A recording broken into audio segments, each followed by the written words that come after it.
Hey traders, welcome to another Performante podcast. This is going to be episode 16, and in this podcast, we're going to be talking about the death of the United States dollar. So, thank you very much for joining us again for yet another daily podcast. So, I'll hand it over to Nathan. Hey everyone, welcome to the 16th episode. Again, thanks for tuning in to these December podcasts. Hope that we can make your day a little bit better because we got some news coming right at you. We're just going to start off with some of the crypto headlines from the day. So, jumping right into it, we have a story coming out of the Democratic Congress representatives from his name is Rohan Gray. He's an advisor, and he put forth a bill to ban all stablecoins because he's kind of the opinion that the Tether money printing situation is a little bit suspicious. And the easiest way to solve the situation and other nefarious alternatives would be a broad spectrum ban of US dollar Tether, Pax, DAI, USDC, all of them banned. And what's kind of sketchy about it is that he's trying to have it skipped through Congress and immediately passed. And there's been a pretty strong backlash from the community. Specifically, crypto Twitter has been pretty vocal about it, with like the Pomp, Winklevoss, Brian Armstrong, all kind of chipping in with their two thoughts. From the Rohan Gray's Twitter, it just seems like he doesn't really understand the technology. I think that he's got a misrepresentation of what's going on. But that's just my 2 cents. That was one of the big news stories today coming out of Washington. Another notable one is that the S&P Dow Jones Company is going to be launching a crypto index in 2021. We don't know the exact details. They said it would compose the top 550 coins, which is a lot because there's a lot of shit coins.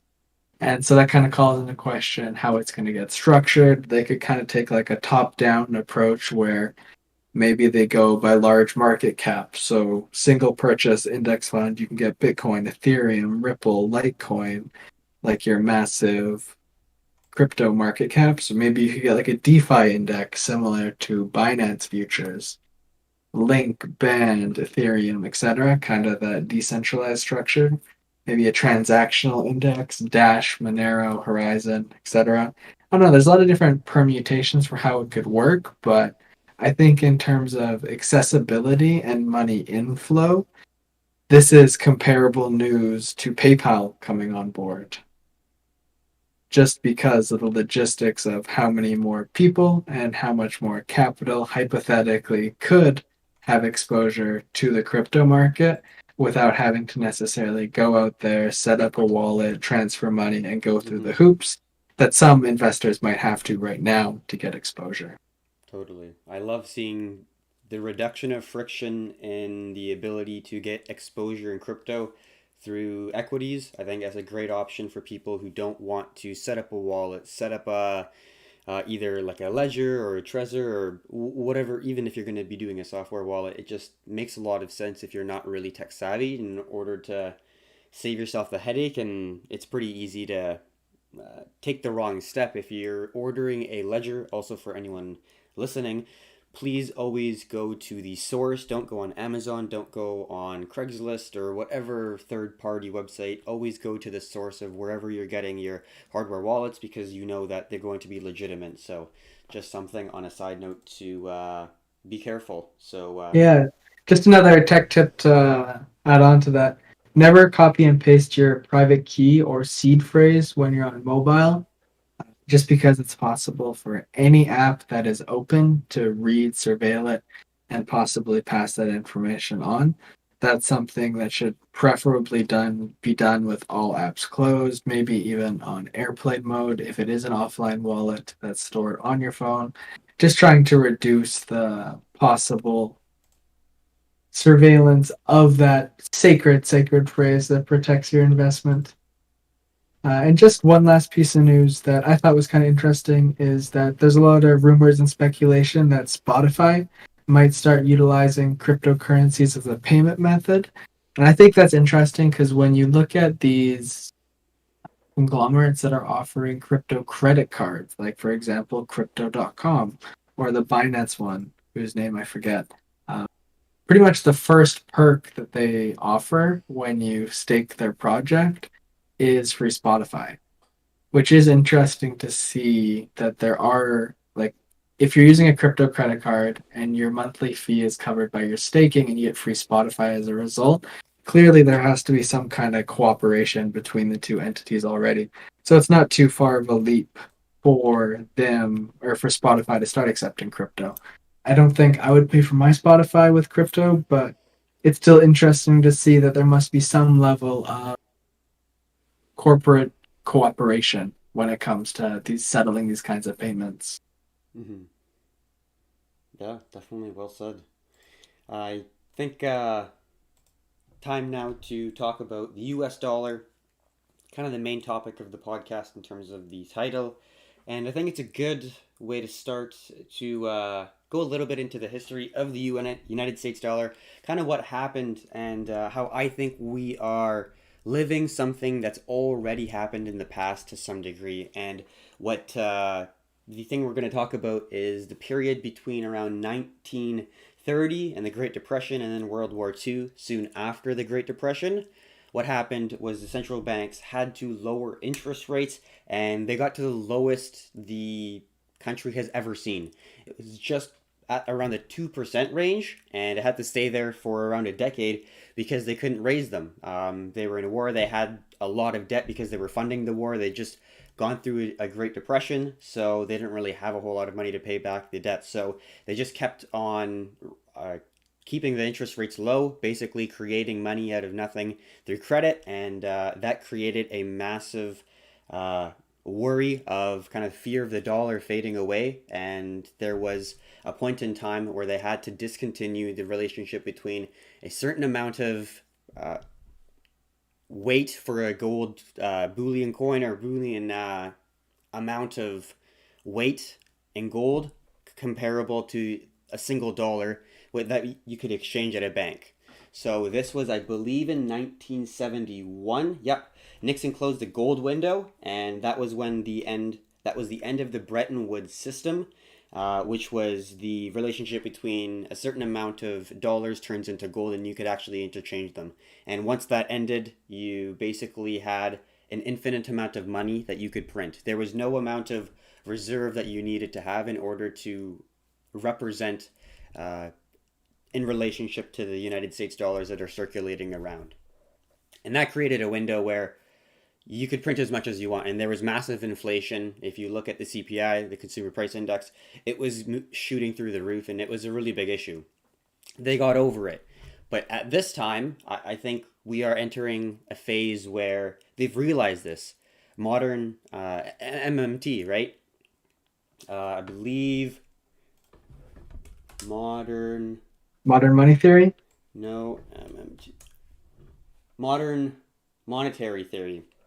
And what this basically represents is you can basically print as much money as you want. It's not going to really negatively impact the economy because A, there's going to be 70% of it going not into the actual country. 70% of the US dollars is actually not in the United States. So a lot of the countries will actually see the inflation, not the United States. It's a pretty wild theory, but I think a lot of people forget economic history, and there was a time not too far along ago where the US dollar was absolutely plummeting because there was extremely low interest rates and there was a lot of credit being created. And I think we're in a very similar time right now where we have basically 0% for interest rates, and we're basically creating free money, and it's impossible for a certain asset to get printed out of thin air at an exorbitantly quick rate without having any sort of repercussions. It's never been successful in history. So I do not think that this is going to be something that's going to be different. I think it's going to be the same as every other fiat currency that's been on this planet that's gone up and then has slowly diminished and faded away. So I think there will be a time where there's going to be a shift between fiat currencies, or at least the United States dollar being the world reserve currency, into something else. Could be cryptocurrencies, you never know. But yeah, it'd be interesting to see. I think it'd be a little bit bumpy and volatile of a ride, but overall, I think it's needed, and we will see where it takes us. Let's just say Yeah, that. I feel like ultimately humans have a technology to adopt technology that solves problems. We love the wheel. We adore the iPhone. Like that spectrum of if we like technology and it makes our lives easier, we'll probably do it. In itself implies that I think cryptocurrency, for that reason, is here to stay. It's a different monetary perspective. It's a different toolkit to solve problems. Because if we look at like, let's call it the COVID stimulus and how it's really shifted the global economy in terms of its overall structure and function, but also how people do business. So the federal budget deficit for the 2020 year was $3.1 trillion. That was the deficit for just USA. Insane. That is over 100% of their GDP, Wow. meaning, yeah, like they're net negative for the year. And 22 million jobs were lost between March and April. And since that point, the US economy has recovered under half of them. Wow. Yeah, that's brutal.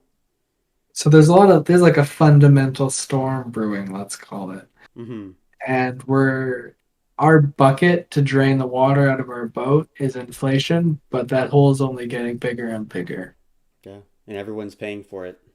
Yeah, I think the events that have transpired in the last 12 months will be felt for the next 12 years, if not more. Like we're entering such a positive feedback cycle.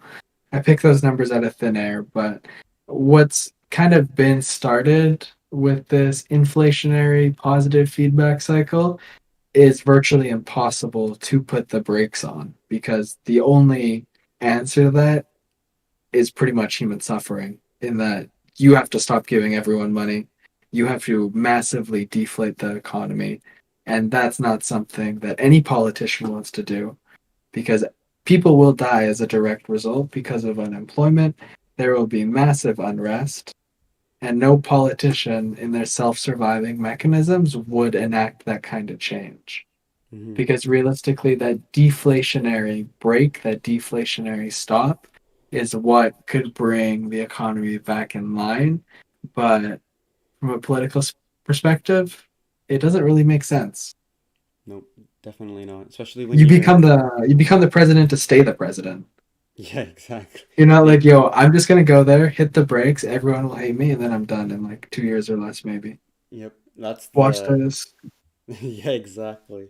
It's the worry with politicians when you're only in power for, let's say, 4 years, is you're only going to make changes that are only going to last short term. You're not really able to look at the long term, which is very flawed. Yeah, I read in a book that four-term presidents no, or they don't do that much because they spend the first 4 terms undoing what the last president did. It just in terms of like Democrat versus Republican views. Hmm. And then the next 4 years is where they can actually enact change and shift how a country operates. But 4 years in itself is not enough. Yeah, especially when the government takes forever to do anything. Oh yeah, the Congress, the snail. Yeah, yeah, seems to be that way in life. Yeah. The other thing that's funny is how obsessed we are over US politics and US economics, even though we're Canadian. We're just the little neighbor up north. We don't have a say in how USA runs, but we're awfully opinionated about it. Yeah, I 'Cause- almost feel like it's creating more of a reality show where like Donald Trump was obviously a star in his own TV show, and I think the reality TV type of question and rebuttals is like more entertaining. I think it's a joke. Like I'm sure you and I both saw. It was an absolute joke where they had their presidential speech and their discussion and conversation, and they literally couldn't get a single sentence out without one of them interrupting each other. yeah, that was an absolute gong show when Biden and Trump were duking it out on stage, and it was just like screaming. And Biden at one point was like, "Can you shut up, man?" Yeah, honestly. Like I would be so frustrated because you don't want to look unprofessional, but you can't manage trying to even explain, let alone like have one sentence come out of your mouth without Trump actually Yeah, like you can't completely have a cutting you off. constructive conversation like that. It's just yelling over top of each other. I remember for the following debates, the TV producers were muting like the non-participating person's mic. So like Hilarious. the debate coordinator would give somebody their like 2 or 3 minutes or whatever short amount of time that they get, and the other person would be muted. So even if they wanted to interrupt, they would just like move their mouth and stuff. But you That's couldn't hear anything. that's so bad. It's so sad that you actually have to do that. Yeah, right. I'm pretty sure that's the first time it's ever had to happen in the debates. Yeah, I could see that. I feel like it's just getting more of an entertainment show, which is The pretty sad, but the two like 80-year-old men were just interrupting each other too much. Too yeah, hopped up on Adderall.